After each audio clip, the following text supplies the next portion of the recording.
Bollywood actress ঐশ্বর্য রায়ের ফোনের ওয়ালপেপারে আসলে কার ছবি এই নিয়ে ফ্যান্সদের মধ্যে তুমুল বিতর্ক শুরু হয়েছে।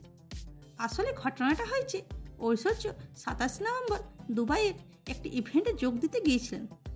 এর পরের দিন ঐশ্বর্য দুবাই থেকে মুম্বাই ফিরে আসেন। এই সময় ঐশ্বর্যকে মুম্বাই এয়ারপোর্টে পাপাজিতরা ক্যামেরাবন্দি করেন।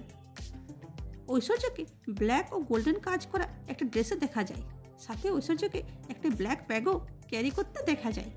এই সময় ঐশ্বর্যের হাতের মোবাইল ক্যামেরাবন্দি হয়ে যায়। তাতে ওয়ালপেপারে একটি ফটো দেখা যায়, যেটিকে নিয়ে ফ্যান্সদের মধ্যে বিতর্ক শুরু হয়। কেউ বলেন এতে অমিতাভ বচ্চন ও আরাধ্যার ছবি দেওয়া আছে, আবার কেউ বলেন এতে আরাধ্যা ও ঐশ্বর্য রায়ের বাবা কৃষ্ণরাজ রায়ের ছবি দেওয়া আছে। তবে সাধারণত মনে করা হচ্ছে যে যেহেতু ঐশ্বর্য সবসময় মেয়ের সঙ্গে থাকেন, তাই এতে ঐশ্বর্য ও তার মেয়ের ছবিই দেওয়া আছে।